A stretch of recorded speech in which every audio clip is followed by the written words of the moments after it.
E aí, amigos, hoje eu estou aqui na Metrópole Digital, que fica dentro da UFRN, e hoje o encontro é sobre chatbots. Hoje eu vou participar de um bate-papo, logo mais na verdade, sobre chatbots, mas antes eu queria compartilhar com vocês um pouco do que eu penso sobre essa tecnologia. Para quem não sabe, chatbots são interfaces conversacionais, então a ideia é que as pessoas conversem com essas interfaces numa linguagem mais próxima da natural. A ideia principal não é que se passe a sensação de que você está falando com outro ser humano, apenas com uma máquina que entende sua linguagem natural e seus contextos. Bom, pelo menos a sensação da experiência é que seja uma conversa real. Isso é um chatbot. Claro que essas são novas formas de interação e elas podem acontecer por texto ou por voz, mas tanto as interfaces por texto ou por voz, elas compartilham do mesmo princípio, ou seja, criar uma linguagem natural de comunicação. E o principal, passando a sensação de uma comunicação um para um. Nós já estamos bem acostumados a essas comunicações do estilo um para muitos. Por exemplo, quando você recebe um e-mail da sua companhia aérea, no meu caso dizendo assim, olá Andrei, embora seja personalizado e diga assim, seus 1000 pontos, por exemplo, vão vencer em 30 dias. Essa é uma comunicação, na verdade, que simula uma aproximação com o usuário, mas na verdade ela é uma comunicação um para muitos.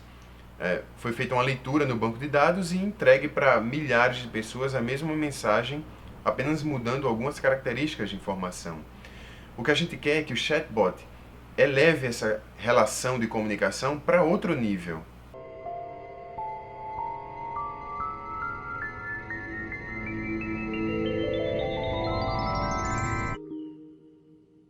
Hello, I'm here.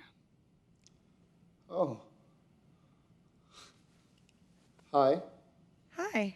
Bom, e aí, tecnicamente, um chatbot ele pode funcionar por meio de uma árvore de decisões que são pré-concebidas pelos designers e pelos desenvolvedores, por exemplo, e ele também pode funcionar por meio de inteligência artificial, onde ele aprende com os usuários e ele se cria numa estrutura mais orgânica. Sinceramente, eu tenho dúvidas se um modelo é melhor do que o outro. Eu acho que isso tudo está começando, não dá pra gente dizer ainda, sabe? Depende muito dos contextos de uso, depende muito dos usuários. E eu acho que hoje existe um boom de pessoas, de designers e desenvolvedores, migrando para esse lado. E esse é um processo natural da indústria. Sempre que surge uma novidade, acontece um movimento muito grande, se cria muitas coisas. E esse é um período de testes mesmo, de experimentar. A própria Microsoft criou o TEI, que era um sistema que aprendia com os usuários por meio do Twitter, e foi um desastre, assim, porque em 24 horas essa inteligência artificial partiu de como os seres humanos são legais até as pessoas precisam morrer, sabe? Distribuindo mensagens de ódio e racismo. Então, até que ponto a gente quer que uma máquina aprenda com o ser humano? Depende muito do contexto, depende muito do uso. Então acho que a gente está só começando nessa área. É muito comum a gente ver marcas migrando para interfaces conversacionais como se fosse uma moda. É preciso ter cuidado porque essa precipitação ela pode acabar com uma ideia legal. Assim, as pessoas podem começar a experimentar ou achar que essas interfaces conversacionais são estúpidas porque eles não conseguem entender o que elas falam. Mas na verdade eu acho que precisa de mais tempo para aprimorar essas interfaces. E também precisa recortar o uso delas por um contexto que sirva para interfaces conversacionais. Vai ver que nem tudo serve a interfaces conversacionais. Bom, eu conheci 2 designers que estão encarando o desafio de mergulhar nessas dificuldades, nesses contextos e criar uma interface conversacional que seja alternativa ao sistema acadêmico que eles usam. O encontro que vai ter logo mais vai ser exatamente para tratar sobre isso. E é para lá que eu estou indo e a gente se fala de lá. Valeu, pessoal!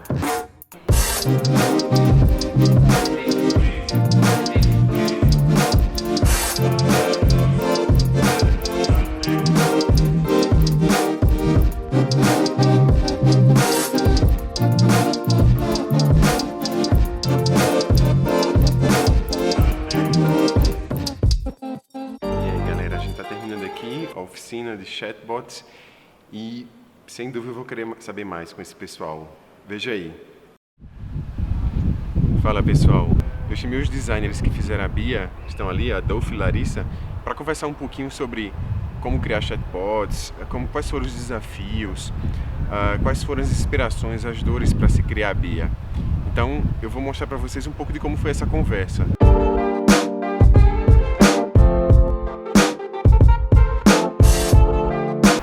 Então a Bia ela começou de uma dor que a gente tinha como aluno do IFRN, onde o sistema ele parecia não se adaptar à nossa necessidade. A gente tinha um contexto já mobile, a gente tinha uma necessidade muito mais dinâmica que o sistema oferecia pra gente, né? E aí a gente decidiu estudar esse sistema para tentar encontrar uma solução que junto com os alunos fizesse sentido, né? Para pensar nos anos da frente, nos anos que estavam por vir. E aí nesse meio tempo a gente descobriu que os alunos, a maioria deles estavam com o celular na mão, com a internet na mão, e a maioria deles já estava conectado no Facebook. Tinha mais de 95% dos entrevistados, cerca de 200 pessoas, já estavam lá no Facebook. E aí, nesse momento de investigação, no finalzinho dessa fase de investigação, a gente viu que o Facebook tinha lançado a API deles, a plataforma de chatbots. E a gente experimentou, fez um protótipo, testou com os alunos lá, só que foi uma coisa meio fake, né? A gente colocou uma pessoa para responder realmente, mas com dados do sistema. Tipo assim, os alunos iam lá, compravam uma Bia, falavam, só que Um protótipo, exatamente.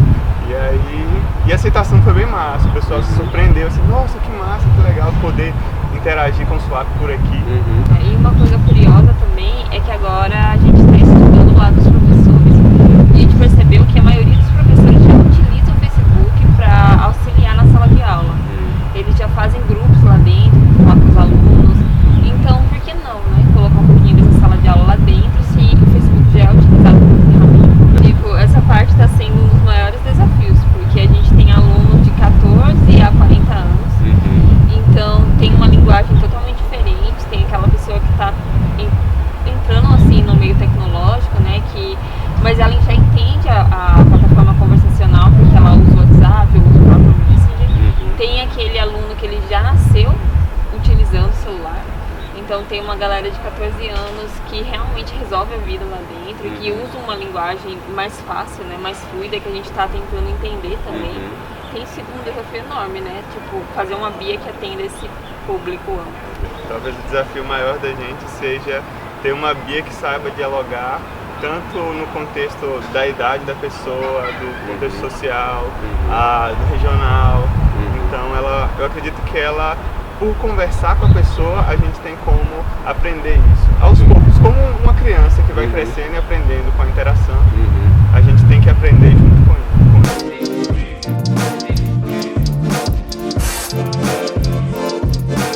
A Bia ela tem um domínio, né, que é o domínio escolar. E apesar dela se especializar naquilo, uma conversa ela tem várias áreas. Tem a tese do T-shape, né, que tem a parte mais superficial, que ela pode saber lidar com um cumprimento, bom dia, boa tarde, coisas mais abrangentes, e tem a especialização dela.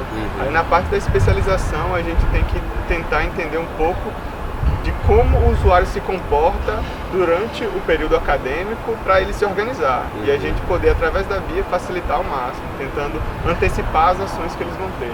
Por exemplo, se está chegando um período de prova, por exemplo, a Bia identificar que está chegando 3, 4 provas ao mesmo tempo e tentar ajudar o aluno. Eu acho que os paradigmas que a gente está tentando enfrentar, não só na questão da conversacional, mas de, por exemplo, a Bia ela está no Facebook. Até pouco tempo atrás existia uma resistência muito grande de aceitar essas redes sociais ou a interação com o aluno com o celular durante a aula e tudo mais, e talvez uma das possibilidades que a gente vê é da Bia ajudar enquanto o aluno está aprendendo. Por exemplo, o professor está falando alguma coisa, ela vem até a Bia e pergunta, tira uma dúvida ou anota isso, e vai construindo um conhecimento coletivamente, mais centralizado, né? Só que os professores ainda se sentem às vezes até intimidados, né, de ver os alunos ou vários alunos mexendo no celular enquanto ele está dando aula. Também assim, a gente está começando com a Bia, ela é um MLT, mas é porque as nossas ambições, os nossos sonhos são bem maiores. A gente acredita que a educação tem que ser mudada. Tipo, essa semana eu estava pesquisando um referencial teórico e eu vi uma foto da época medieval e a sala de aula foi igual, uma foto e uma pintura, né? Então assim, a estrutura da sala de aula não mudou. É uma pessoa passando a lição, que antigamente era no pódio, e aqueles alunos